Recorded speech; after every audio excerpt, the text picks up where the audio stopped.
Hi, St. Mark's. Each year on the second Sunday of Easter, we read the passage from the Gospel of John that talks about Jesus appearing to the disciples in the upper room later on Easter evening. I know that all of you listened intently to every word of yesterday's Gospel reading, and I know that you listened very carefully to the sermon, although I have no idea what the sermon is about because I'm recording this on Thursday, so I hope they mentioned Thomas on Sunday. But in case they didn't, let me tell you a little bit about it. Jesus appears to the disciples in the upper room later in the day on Easter Day. Thomas is not with them, however, and so when the other disciples tell him that Jesus is here, he's like, I don't think so, and I'm not going to believe it. And his exact words were, unless I see the mark of the nails in his hands, and put my finger in the mark of the nails, and my hand in his side, I will not believe. Thomas's statement brings to my mind the old adage that seeing is believing. Now, of course, it makes me think of the many believers who don't see. I mean, none of us have actually seen the risen Jesus. He ascended into heaven, and he's been there for millennia at this point. But we still believe that we haven't seen. For me, thinking about people who believe but have not seen makes me think about musicians who can't see. They can't read notes. They can't read the labels on the stops of the organ, but yet they're able to make music somehow. There's a long history of blind musicians, and so I'll focus on that in today's Music Monday. This is a very quick rundown of the blind musicians that I was able to find during my short research window this week. The earliest mention of a blind musician was a musician called Shi Kuang, who performed in the Chinese court in the 6th century BC, so 600 years before the birth of Christ. Many societies and cultures have ancient stories that talk about blind musicians, including England, Yugoslavia, and Turkey. In Ukraine, there's a long tradition of blind musicians called the Kobzars. They played lute-like instruments called banduras, and they sang folk songs and religious songs as well. In Ireland, blind people were taught to play traditional folk instruments such as the harp or the pipes in order to be able to support themselves since they could not perform hard labor. In the 19th century, French and English piano tuners were frequently blind. And I didn't know this fact, but I remember back to my undergraduate days at the University of Kansas, where the university employed a full-time piano tuner to tune the concert instruments and the studio instruments of the piano faculty on campus. He happened to be blind, so it was quite common for him to walk around with his white cane, and he'd let himself into rooms and he'd tune pianos. He also happened to have perfect pitch, so he didn't need the assistance of a tuning fork or even a cell phone to give him a pitch. It was in his head. Perhaps for many of you, the most famous blind musician of the 20th century was Ray Charles, the infamous 20th century jazz, blues, soul pianist who is actually a native of Florida, which I didn't know until this week. He grew up in a small town called Greenville, which is about 45 miles east of Tallahassee. He went to school in St. Augustine and spent time in Jacksonville, Tampa, Miami, and St. Petersburg. Ray Charles had a long and successful career, but he lost his sight at the age of 4 or 5 due to glaucoma and was completely blind by age 7. In the classical arena, the famous tenor Andrea Bocelli was born with glaucoma and completely lost his sight by age 12. He remains to this day the single biggest selling singer in the history of classical music. Now, what might surprise most of you is that there is a long tradition of blind organists. Now, the organ, unlike the piano, which is very standardized, everybody knows that the modern piano has 88 keys, it has 3 pedals, and, while the touch is different and the way that it's voiced is different, it's kind of the same motion every time you sit down at a piano. But the organ, things are located in different places, and stop knobs are never in the same place, and different countries have different ways of building organs, and different builders within those countries build them differently than other builders. So this is never standardized. Sometimes you see 3 manuals, sometimes they have a number of keys, sometimes they have more, sometimes they have less. Sometimes the pedal board is shorter or longer. Sometimes there's only 1 swell box in the middle of the instrument, sometimes there's 4 or 5. It just depends. They're all custom. So the thought of being a blind organist is just fascinating to me, especially as a sighted organist. An interesting character in history is Louis Braille, who created the system of bumps, raised bumps on paper or plastic that a blind person can read with their finger. They scan their finger across, they feel these bumps, and they can read. And I've been told that blind people can actually read faster than sighted people because the sense of touch registers in the brain so much quicker. But Louis Braille, the founder of this system, was actually blind, and he was an organist. Braille served the churches of Saint-Nicolas de Champs and Saint-Vincent de Paul in Paris. Because he was a musician, not only did he discover the pattern for reading words with a finger, he also developed another system for reading music. So there are Braille scores that exist. Now, I have a personal association with blind musicians. While I worked at the University of Notre Dame, I directed the women's liturgical choir, and I had a choir member who joined the choir who was blind. She had a beautiful guide dog who followed her around and led her everywhere she needed to go. But she also had a Braille laptop, and it was something that she could sort of cradle in her arm, and she would scan the top of the thing, hit a button, scan the next line, hit a button, scan the next line, and hit a button. And so I worked with our Office of Disability Services on campus to transcribe our musical scores for sighted people into Braille scores for her to be able to follow along. Now, an organist, of course, can't read with one hand and play with the other. We need both hands in order to be able to play. So blind organists rely particularly on memorization. So they would read a part of the score with their finger, play it, read it again, make sure it's right, play it again, and then they would move on to the next bit. So they rely on memorization, and they also rely on improvisation.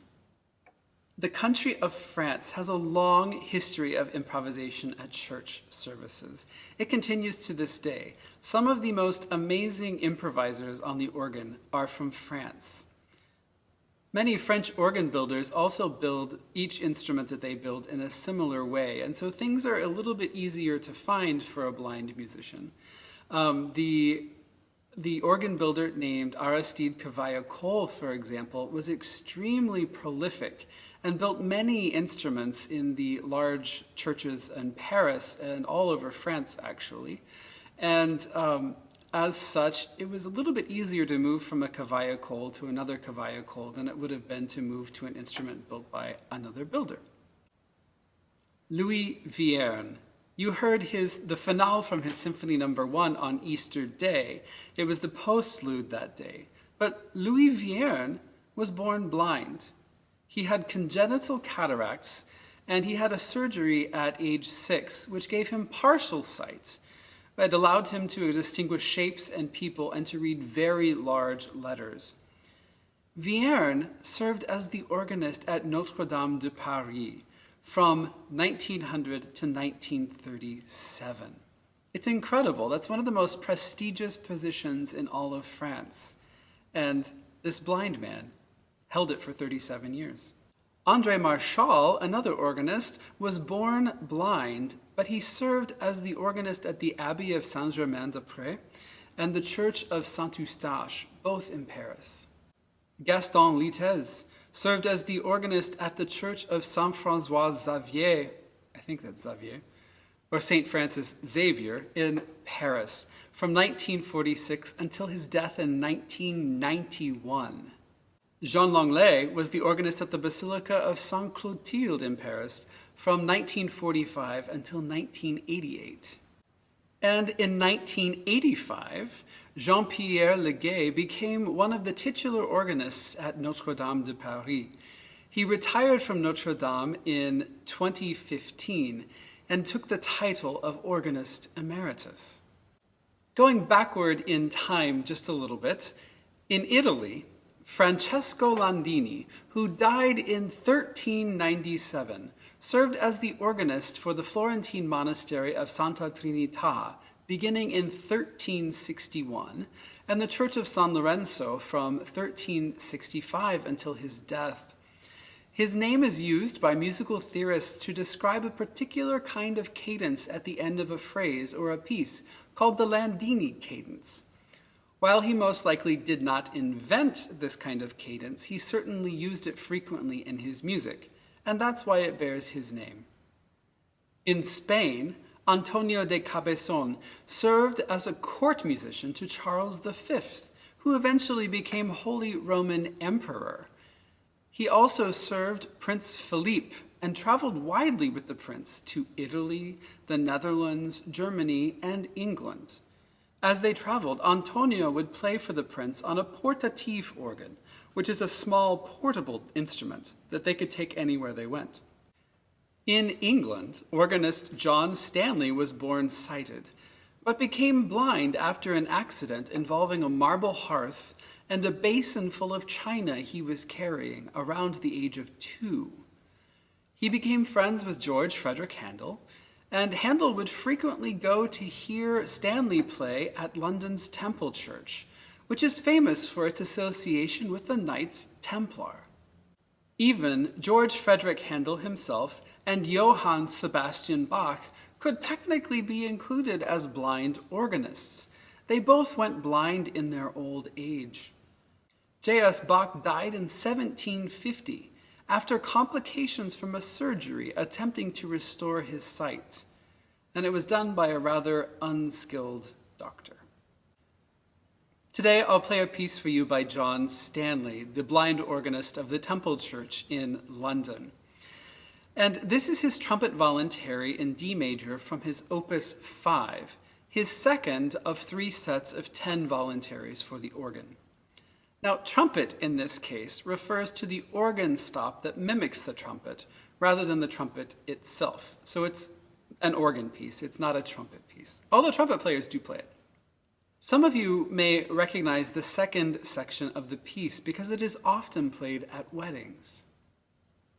But before I play this piece for you, let me read a poem. It's a poem associated with one of John Stanley's songs.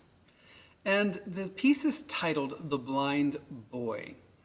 I'm not certain whether Stanley wrote it himself or if it comes from another author, but it certainly seems like the sort of text that any blind person could relate to.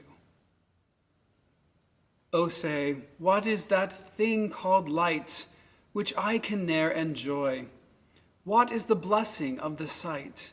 Oh, tell your poor blind boy. You talk of wondrous things you see. You say the sun shines bright. I feel it warm, but how can he make it day or night? My day or night myself I make, whene'er I sleep or play. And could I ever keep awake, and would be always day. With heavy sighs I often hear, you mourn, nay, hopely woe, but surely with patience I may bear a loss I ne'er can know. Then let not what I cannot have my cheer of mind destroy. Whilst thus I sing, I am a king, although a poor blind boy.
Uh-oh, you're evaluating my work. I am. Are you subscribed? I will with a red button. And give us a thumbs up. I'm a fan, of course.